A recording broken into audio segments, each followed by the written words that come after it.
Welcome to our waves unit. We are going to be talking about the nature of waves and the properties of waves in our concept one note. So let's kick it off by just defining what a wave even is.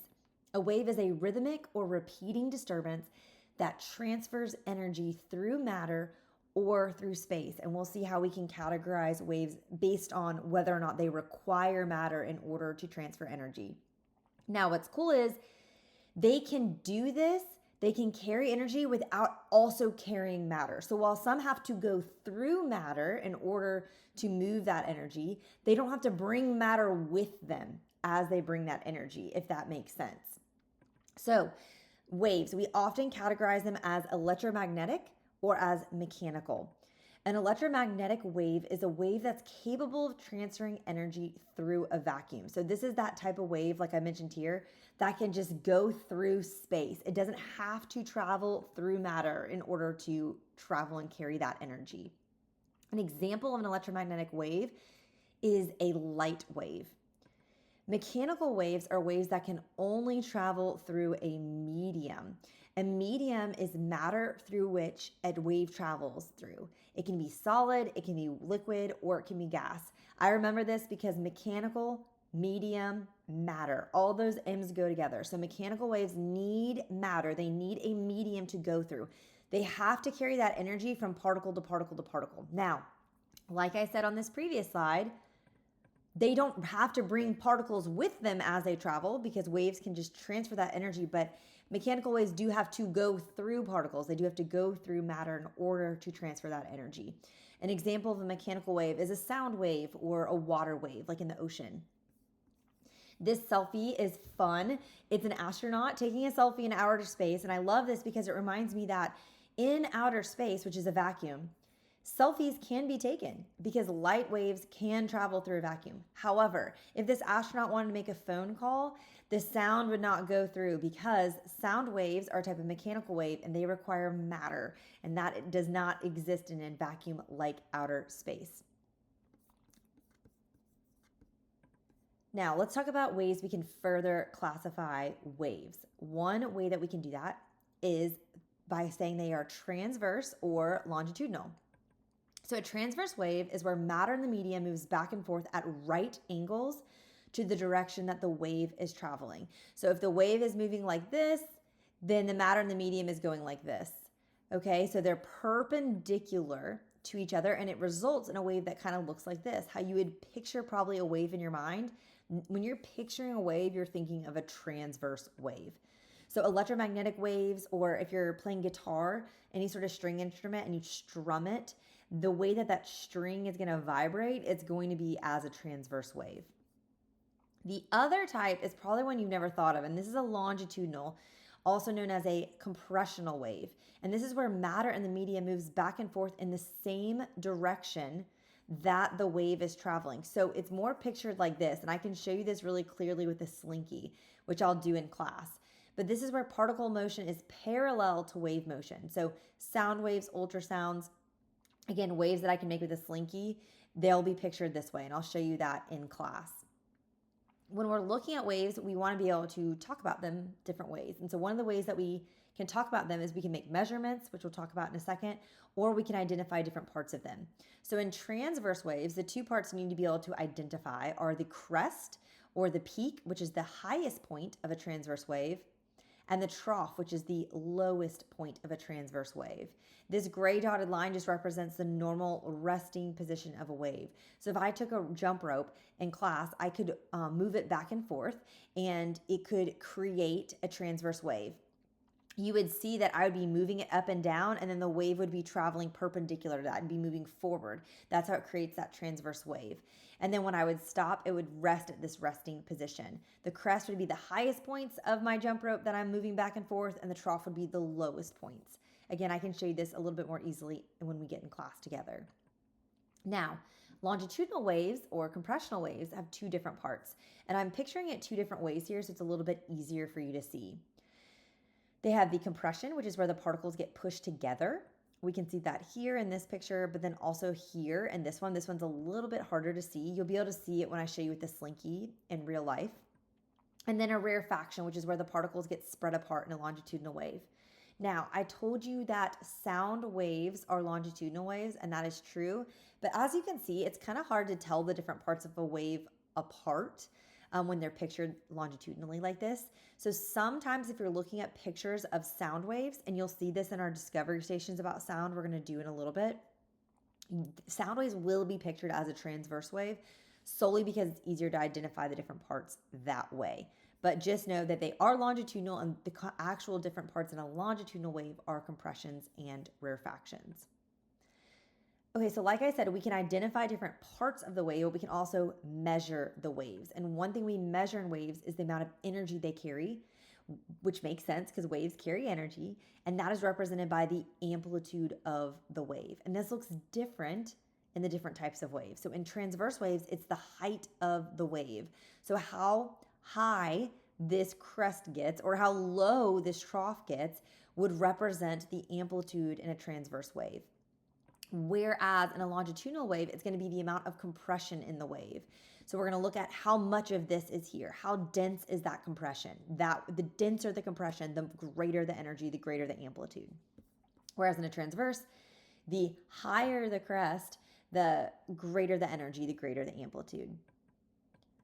Another thing we can measure is wavelength, which is represented by this Greek letter, which is a lambda. And it is just, again, it's a distance, it's a length measurement. It's the distance between one point on a wave to the nearest point just like it. And it's measured in meters. In a transverse wave, we're measuring like crest to crest. That would be one wavelength. Or trough to trough. That would be another. You just pick a point and then you find the next point just like it on the wave, and that's how you can measure one wavelength.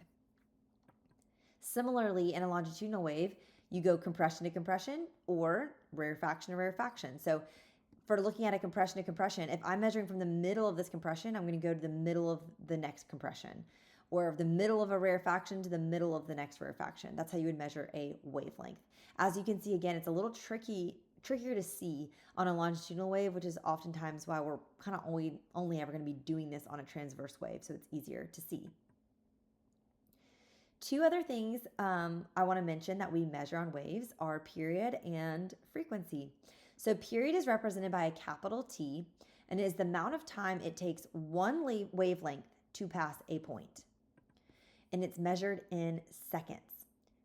Frequency is the inverse of that. It's represented by this kind of fancy F, I call it, and it's the number of waves that pass a given point in 1 second. So we're looking at the same thing, just different ways. And frequency is measured in hertz, which is Hz, and 1 hertz is just 1 over 1 second. Is another way of thinking of it. And like I said, they have an inverse relationship. So if you have period, you can always find frequency by just doing 1 divided by the frequency. And if you have frequency, you can always find the period by doing 1 divided by the period. And that is it. So a high frequency, again, would be a lot of waves passing a given point in 1 second. A low frequency would be less waves passing a given point in a second. So high frequency looks like this. The bumps are a lot closer together, you could say. And a low frequency, they're more spread out. We're going to learn more about frequency and what it really means in our discovery stations about sound. Frequency and wavelength are related to each other, as you may have noticed in these pictures. They also have an inverse relationship. The higher the frequency, you can see, the shorter the wavelength. So see how much shorter this distance is between these two crests? Whereas the lower the frequency, the longer the wavelength. Look at how far apart these two crests are from each other, okay, or these two peaks are from each other. So as one goes up, the other goes down when it comes to frequency and wavelength. All right, I want to talk to you about one more thing we can measure before I let you go, and we'll practice doing a little bit of math with this. There's not much math in this unit at all, I promise, for those of you who don't love the quantitative stuff. So the last thing is the wave speed, how fast the wave is traveling. So it's represented by V, which is essentially for velocity, and no surprise, it's measured in meters per second. The speed of a wave is dependent on two things: the type of wave and the properties of the medium that the wave is traveling through. So first of all, the type of wave. Is it a mechanical wave or is it an electromagnetic wave? Because those will behave differently. Mechanical waves like sound, remember, they must travel through a medium, through matter. So they have to go through particles. Therefore, The closer those particles are to each other, the faster the wave can travel. So, thinking about solids and liquids and gases, solids, the particles are most tightly packed together. So sound waves can actually travel the quickest through solids, and then they're a little slower through liquids, and then they're the slowest through gases where the particles are really spread out. Now, another thing I should mention is they also travel faster through warmer mediums because think about it. Temperature is a measure of the average kinetic energy of particles in an object. Higher temperature means higher kinetic energy, which means the particles are moving faster and they're colliding more.